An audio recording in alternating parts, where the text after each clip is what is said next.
Hey, good Wednesday afternoon. Thanks for hanging with us here on the Kare 11 app. I'm meteorologist Courtney Aitken in for meteorologist Ben Derry. He will be on tonight at 5, 6, and 10, so you can catch him then, and he'll be in for tomorrow afternoon.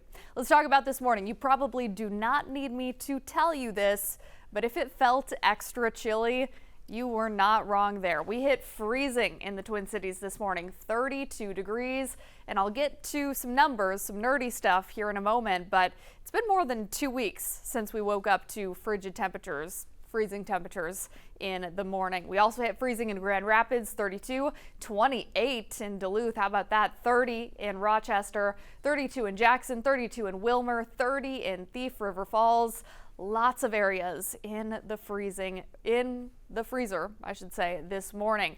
Now, it's also been really gloomy. Those clouds moved in throughout the morning, and they've just kind of been hanging out overhead. They're not going to move for the rest of the day, so you can expect a gloomy rest of your afternoon. And with those winds going out of the west-northwest, 15, 20 miles per hour at times, it's going to add a little bit of a bite to the air. As we get into nightfall tonight, we slide down into the 40s, low 40s by about 2 a.m., and we get colder from there. So tonight, bottoming out at about 38 degrees. Skies stay mostly cloudy.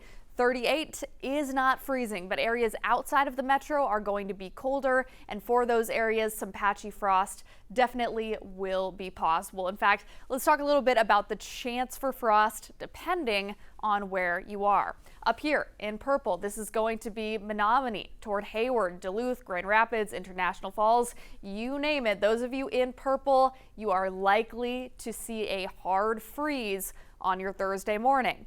What does that mean? Well, if you have sensitive plants outside, they're not going to make it. You're also going to want to bring your pets inside. If you're cold, rather, they are too, so keep them in mind. And if you aren't able to bring your plants inside, if they're too large, make sure to cover them up and protect them, because hard freeze is likely for these areas in purple. Also, something to note is if you have any exposed plumbing outside, that can be damaged with those temperatures. Here in the purple, which includes St. Cloud, the Twin Cities, Rochester, Alexandria, I would say you're in there too. We have the chance of seeing some frost. You'll probably see it on the grass. If your car's outside, you could see it on the windshield. If you have flowers, sensitive plants, there could be some damage tomorrow morning, so try and cover those up or put them inside. It's not really a life or death thing for plants like it is for those areas up in the purple, but there definitely could be some damage on those sensitive ones overnight tonight and into tomorrow. Further to the south, 36 in Mankato, that's too warm for frost, 35 in Marshall, 34 in Laverne. It's just going to be chilly overnight and into tomorrow morning. Mornings are going to be more bearable by Friday. We're in the low 40s, 60s in the afternoon, and then by Saturday, topping out near 70, an isolated shower will be possible Saturday evening. But if you don't have your umbrella, you're going to be just fine. It's a very low rain chance, and the reason for the rain chance is a passing front Saturday and into Sunday. Don't forget, Sunday is Mother's Day. It'll be cooler on Mother's Day, but we should have full sunshine, unlike today, which you can see has really clouded up. Lows first thing this morning were in the low 30s. We had 20s for St. Cloud, 30s in Brainerd, and these were the nerdy numbers I was talking about earlier.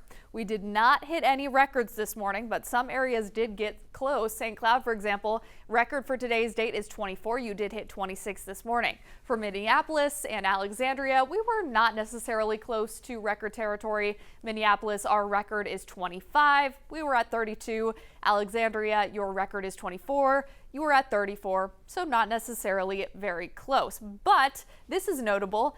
We broke the freeze-free streak, so we went more than 2 weeks, 15 days to be exact, without temperatures 32 degrees or lower. So before today, the last time we had a freezing morning was the morning of April 20th. We hit 31 degrees. So where are we? Are we on schedule? Is this a little bit late? Some of you, myself included, are maybe thinking, isn't it a little bit late? Shouldn't we be warmer by now?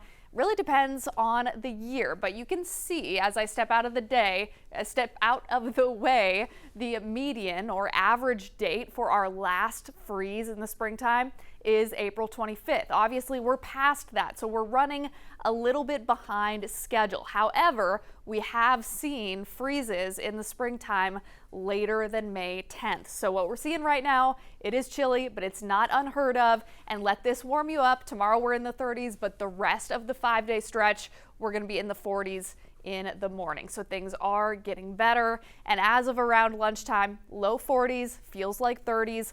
We'll top out in the 50s for today. We'll get right on over to the 7-day forecast. A couple things to talk about over the weekend. I mentioned Mother's Day is Sunday. Saturday is the fishing opener. I know that's big for a lot of you, and I think the weather will be just fine. High of 68. We've got 40s in the morning. Yes, there is a chance for an isolated shower, but it will be just that, very isolated. Nothing to stress about at this point. Mother's Day, cooler, but it looks nice. Monday, mostly sunny. Tuesday is our next best chance for widespread rain.